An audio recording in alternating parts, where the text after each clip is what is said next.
time talking about diversity in the workplace. Diversity is another topic that I get really involved in. I really enjoy discussing. It was also a big part of my master's program, but this time when I was talking about my master's of education, I spent a lot of time on diversity in the classroom. So our objective for this lesson is to identify ways in which cultural diversity has an impact on business. So let's first talk about some cultural diversity. Companies tend to thrive when they have diversity, which is a variety of employees with different backgrounds and identities. People are diverse in terms of age, gender, ethnicity, and individual needs. They also differ in terms of education, marital status, income, and religious beliefs. Diversity in the workplace means differences in skills, work habits, and approaches to tasks. People with the same assignments will carry them out in different ways, so diversity brings a different mindset to that. Now, the other side of it is some people stereotype others who are different from them. So to stereotype people is to identify them by a single trait or as a member of a certain group rather than as individuals. In fact, no two people are alike, and your success on the job will depend on how well you work with and for people who are different from you. So again, I see a lot of this still happening at school because we don't really have a very diverse student population. And so when students come in that are different from the overall group, I do see a lot of stereotyping going on and not so much inclusion. So this is something we definitely want to always be working on, being more culturally diverse. Now again, this textbook is written from the U.S. Perspective, so there's a little bit of focus here on changing changing diversity in the United States. So the U.S. population is becoming more ethnically diverse. Each year, more than 1 million people come to the United States from all over the world. So as our total population grows, the percentages of people with African, Asian, and Hispanic or Latino heritage also continues to grow. Right now, the fastest growing groups in the country are people of Hispanic and Asian origins.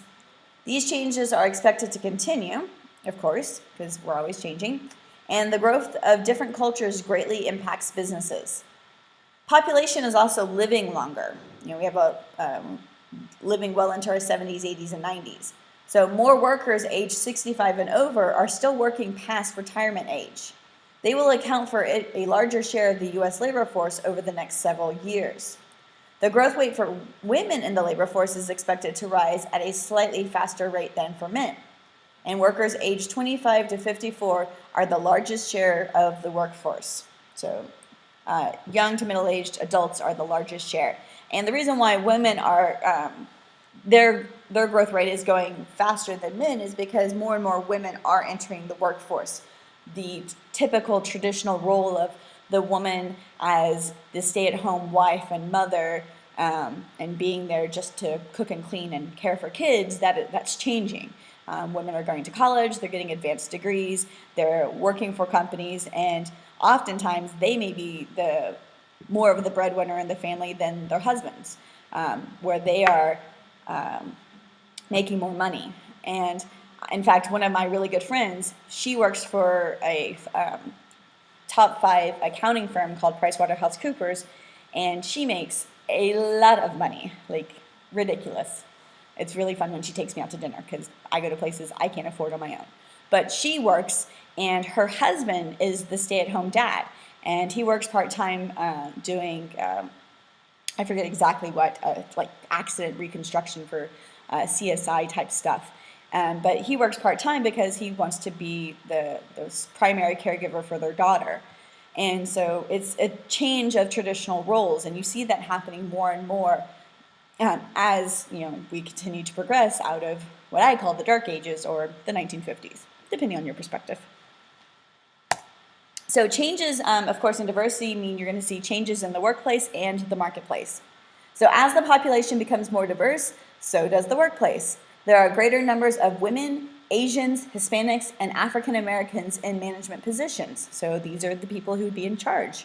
So you're seeing a lot more of that, not so much the typical white man in charge.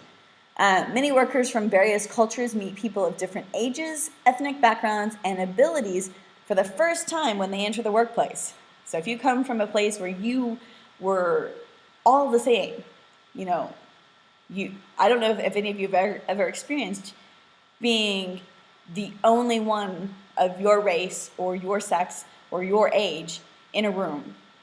Welcome to me in my classroom almost every day. But sometimes people don't experience that until they go to work, or in your cases, until you go to college. And suddenly, you're the minority. And you're being introduced to so many different people from different cultures and different backgrounds. So for a lot of people, this happens when they first get into their workplace.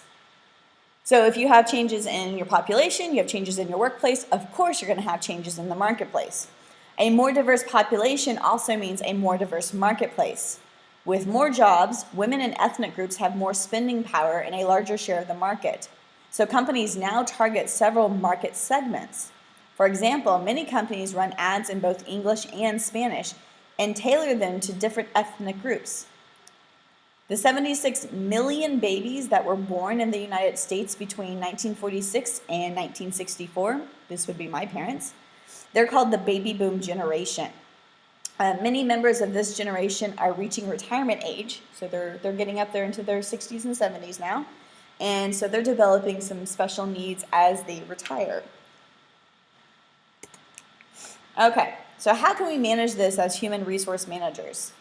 So human resource managers oversee diversity, and they seek ways to make the company inclusive by hiring people of different characteristics, backgrounds, and ethnicities. This diversity leads to a more realistic worldview, which can lead to a competitive advantage. Employee diversity is an asset in dealing with clients and customers of various cultures. Diversity management programs try to draw on the strength of a company's melting pot. So laws against discrimination.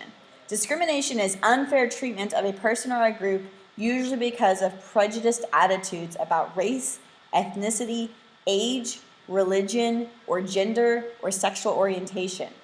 Many laws have been passed to prevent discrimination. For example, in the past, workers over the age of 40 were often fired or denied jobs in favor of younger workers. This form of discrimination is called ageism. To protect older workers, the U.S. government passed the Age Discrimination in Employment Act. It prohibits discrimination against workers because of their age.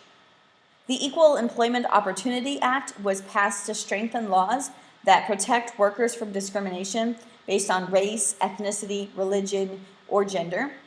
Workers with specific needs often could not work because buildings lacked proper access or equipment. So in 1990, the Americans with Disabilities Act, also known as the ADA, it was passed. So the ADA prohibits discrimination against qualified people who have disabilities. Employees must make reasonable accommodation for a qualified person with a disability. Examples of reasonable accommodation could include adjusting buildings so that people in wheelchairs can move around them, having wider hallways, wider doorways, having ramps, elevators, things like that. So making reasonable accommodations for qualified workers. Most code of ethics have rules against discrimination, but these codes, however, are not always enough to prevent personnel problems. Some employees still have trouble working with people who are different from them. So companies offer diversity training programs to promote tolerance among the workers.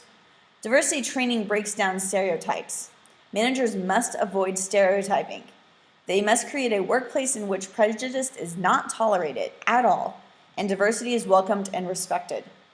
They must promote a corporate culture that values diversity. So managers need to set the example, and they must stress at all times that this will not be tolerated ever. Inappropriate jokes, inappropriate comments, inappropriate actions, things like that will not be tolerated if it's discriminating against any group. So there are some benefits, of course. I mean, obviously, not just because it's the right thing to do, but there are benefits to diversity that are quantifiable. So businesses that promote diversity in the workplace have discovered many of these. A diverse workforce offers a broader range of ideas and points of view. Greater diversity in the workforce helps a company better understand and serve diverse markets. There's the money. Diversity improves morale among employees and strengthens their commitment to company goals. So, companies that value diversity have increased productivity and efficiency, lower turnover rates, less absenteeism, and fewer legal costs from employee complaints. Diversity training also helps reduce conflict among workers. So in the end, you make money when you celebrate diversity because you are going to be more efficient. You're not going to have to spend as much money trying to hire people because your people are going to want to stay and be a part of your culture. Less absenteeism, that means you're not paying sick days or holidays for people when they're not there working for you. And of course, fewer legal costs from employees complaining that they have been discriminated against. So, lots of benefits, plus it's the right thing to do.